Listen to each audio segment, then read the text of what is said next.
व्यापार क्यों करते हैं, खेती क्यों करते हैं, पैसा क्यों जमा करते हैं, इसका प्रयोजन है।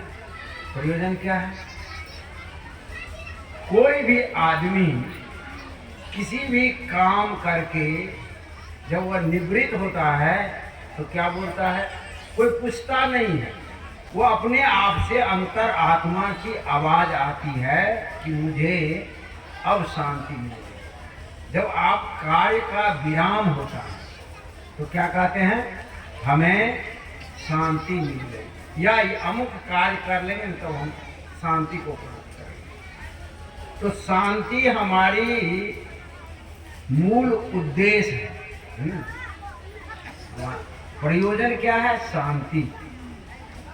परम पूज्य सदगुरुदेव जी भजन बनाए, हम कुछ गाने नहीं आता है, वैसे कड़ी बोल देता हूँ, एक कड़ी हो ठीक से बोलने आएगा कि नहीं आएगा।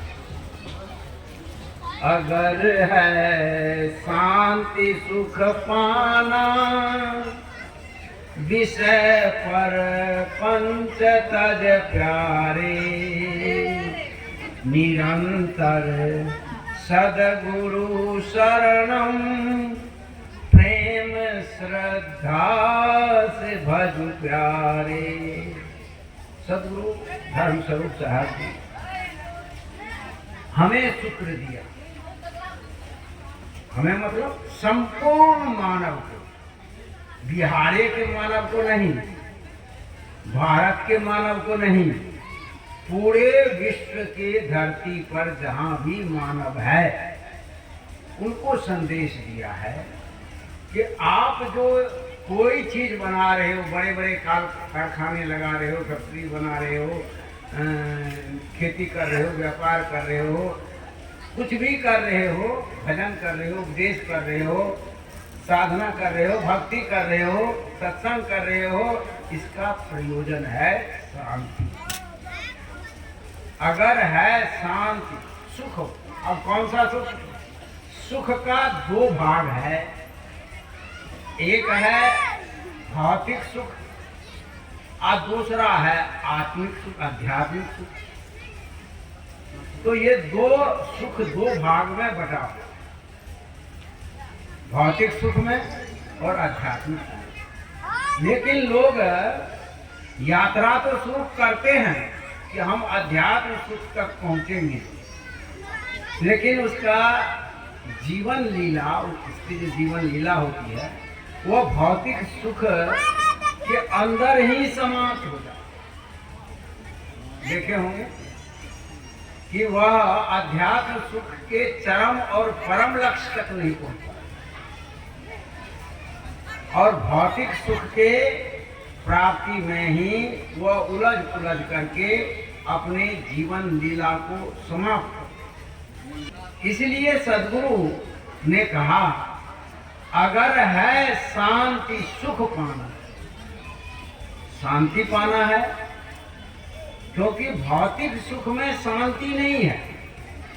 ये बात जान जाइए, भौतिक सुख में शांति नहीं है, उसमें आपाधापी भाग दौड़ है, और की भौर है। 1 करोड़ हुआ तो 10 करोड़ हो, 10 करोड़ हुआ तो 10 अरब हो, पृथ्वी का राज हुआ तो अब चंद्रमा पर भी राज करेंगे। अब आंतरिक युद्ध चल रहा है, आंतरिक में होड़ लगा हुआ कि हम आंतरिक में वर्चस्व कमाए कायम करेंगे, हम आंतरिक में वर्चस्व कायम करेंगे। अब तो धरती से लड़ाई ऊपर चली गई। तो ये जो होड़ चल रहा है ये भौतिकता की है, ये संसारिकता की है, और इस सुख में होड़ है, आपाधापी है, भाग दौड़ है, शांति नहीं है। लेकिन सद्गुरु कहते हैं कि अगर है शांति सुख पाना, तो वह कौन सुख की बात करते हैं? भौतिक सुख की भी जरूरत है, चादर नहीं लेगा तो ठंड लगेगी, लेकिन इस चादर से भी ऊपर उठना है, भौतिक सुख से भी ऊपर उठना है। जो आध्यात्मिक सुख है, जो आत्मा की मांग है, जो आपके जीवन की मांग है वह है आध्यात्मिक सुख। और वह सुख जब प्राप्त करता है व्यक्ति, तभी वह शांति को प्राप्त करता है। अन्यथा उसके जीवन में शांति नहीं आती। धन अरब खरब हो सकता है, अरब खरब ले दर्ब है, उदय अस्त ले राज, भक्ति महात्म ना तुले, यह सब सोने राज। उदय अस्त ले राज है, अरब खरब दर्ब है, लेकिन भक्ति के बराबर कोई तुलना नहीं। इसलिए रविदास जी ने कहा, गज धन बाज धन और रतन धन खान, और जब आवे संतोष धना सब धन धूली समान। तो ये आप ये जो भौतिक धन है वो आवश्यकता से अधिक आप नहीं संग्रह करेंगे। कब? जब आप आध्यात्मिक धन को आप प्राप्त करेंगे तब। संग चले सोई धन है संतो, छूट जाए सो माया। संग चले सोई धन है संतो, छूट जाए सो माया। जो आपके साथ जाए, क्या जाएगा? घर जाएगा, मकान जाएगा, बेटा जाएगा, बेटी जाएगी, पति जाएगा, पत्नी जाएगी, नहीं जाएगी। कुछ जाने वाला नहीं है। यहाँ तक यह शरीर भी यही रह जाएगा। तो जब यह यहीं रह जाएगा तो ये अनमोल रतन जो पाए हैं मानव के तन, अनमोल रतन यह मानव के तन जो आप पाए हैं, इस अनमोल रतन को व्यर्थ में क्यों कमाए? कबीर साहब ने कहा, हीरा जन्म अनमोल था। हीरा जन्म अनमोल, यह मानव के शरीर को क्या कहा? हीरा जन्म का अनमोल था। लेकिन क्या क्या कौड़ी बदले जाए। भौतिक सुख में ही आप रुक गए तो अनमोल रतन को आप नहीं। कि ये संत महात्मा ये ठंड में आपके यहाँ आए क्यों? आप जो 200, 400, 500 रुपया दीजिएगा, यही नहीं करिएगा। लेकिन इन संत महात्मा के अंदर में क्या भावना है? अभी आप प्रवचन सुने, क्या भावना? भावना है कि आपके अंतःकरण के दुख को दूर करे, आपके जीवन कैसे निर्मल हो, आपका जीवन कैसे स्वस्थ हो, यही भावना है। यही भावना को लेकर के ने यहाँ बोले। कोई भी संत के अंदर में यह भावना होती है कि ये समाज जो है व्यवस्थित हो जाए, ठीक हो जाए, यही उनकी कामना होती है। तो जीवन जो है, यह जीवन आपको मिला है अनमोल। अनमोल जीवन पा करके क्यों कौड़ी में बदल रहे हो? हीरा जन्म अनमोल, कौड़ी बदले। तो हमारी यात्रा कहाँ होगी? अध्यात्म की, परम शांति।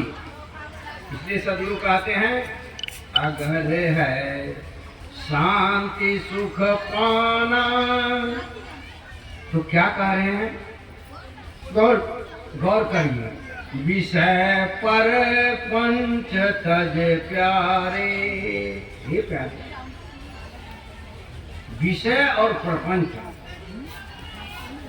विषय की प्राप्ति के लिए लोग प्रपंच करते हैं। विषय सुख में ही लोग अटके हुए हैं, भटके हुए हैं, रुके हुए हैं। इसलिए विषय सुख से ऊपर उठे।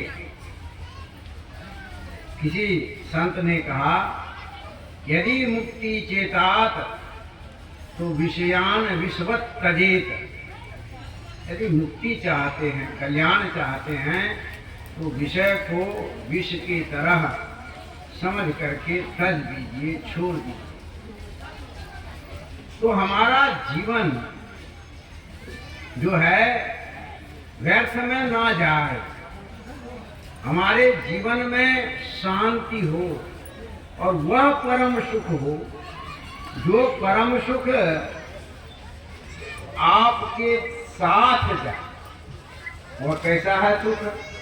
तो ये आत्मा जो है सुख स्वरूप है, आत्मा शांत स्वरूप है, आत्मा मुक्त स्वरूप है, आत्मा ज्ञान स्वरूप है ना?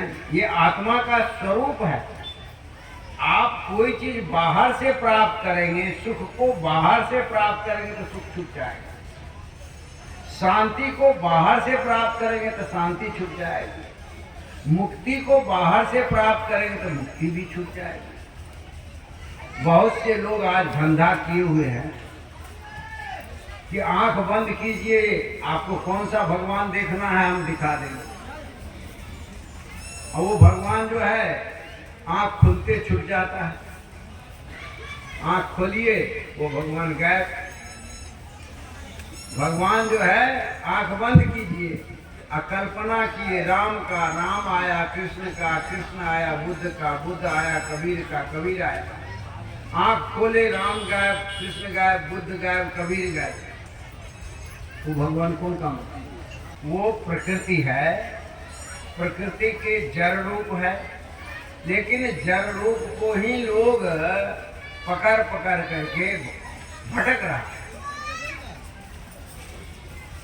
इसलिए यह आत्मा जो शांत स्वरूप है, सुख स्वरूप है, मुक्त स्वरूप है, तो आत्मा रूपी भगवान को प्राप्त, स्वस्वरूप का बोध प्राप्त करना।